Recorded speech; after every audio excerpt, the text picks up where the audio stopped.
আর নবীজি বলবে, হাসরের ময়দানে নবী বলবে, উম্মত তুমি জানো, হাদিসের তাফসীরের মধ্যে আছে, প্রত্যেক ব্যক্তি আল্লাহ বলছে নবীকে, আমাদের নবী সাল্লাল্লাহু আলাইহি সাল্লামকে, বন্ধু আপনারে সামনে রাইখা আপনার উম্মতের আমল নামা আমি আপনারে সামনে রাইখা খুলমু। নবী সাল্লাল্লাহু আলাইহি ওয়াসাল্লাম যখন উম্মতের আমল নামা খুলে দেখবে, খোদার 365 দিনে কোনো দিন ফজরের নামাজের সেজদা নাই, 30 বছর সুদের ব্যবসা করছে, 50 বছর মিথ্যাই বলে গেছে, হারাম রোজগারি করেছে, 30 বছর যাবত মহিলাটা কোনো পর্দা করে নাই, ঘরের মধ্যে কোনো দিন শরীয়ত বলতে কিছু নাই। আল্লাহর নবী সাল্লাল্লাহু আলাইহি সাল্লাম তখন বলবে, উম্মত তুমি জানো আমি 23টা বছর অনবরত তোমার জন্য কেঁদেছিলাম।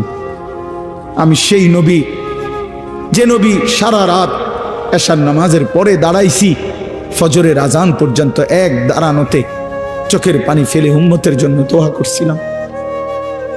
আল্লাহ রসুলের স্ত্রী আম্মা জান আয়েশা বলছেন, নবী এই পরিমাণ কাঁদছে, এতটা লম্বা দাঁড়ায় ছিল উম্মতের জন্য, হাত্তা তাওয়াররামাত কাদামাহু, 2টা পাও ফুলে ফুলে গেছে।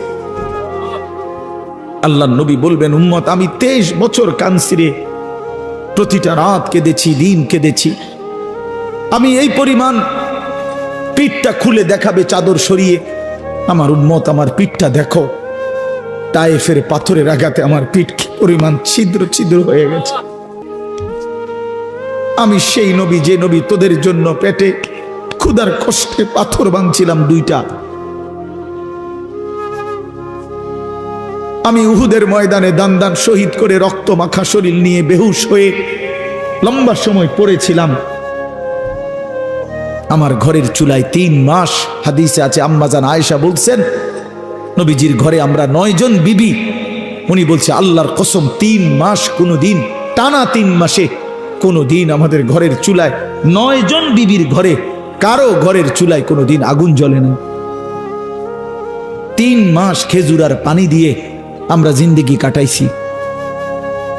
আল্লাহর নবী বলবেন, উম্মত তাহলে এত কাঁদলাম কার জন্য, এত রক্ত ঝরাইলাম কার জন্য, পেটে পাথর বাঁধলাম কার জন্য, বিনিময়ে এটা কি আমল নামা নিয়ে আসছো?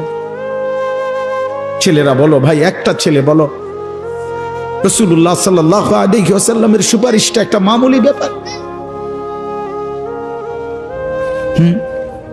রাসূলুল্লাহ সাল্লাল্লাহু আলাইহি ওয়াসাল্লাম বলবে, উম্মত এটা কি আনলাম?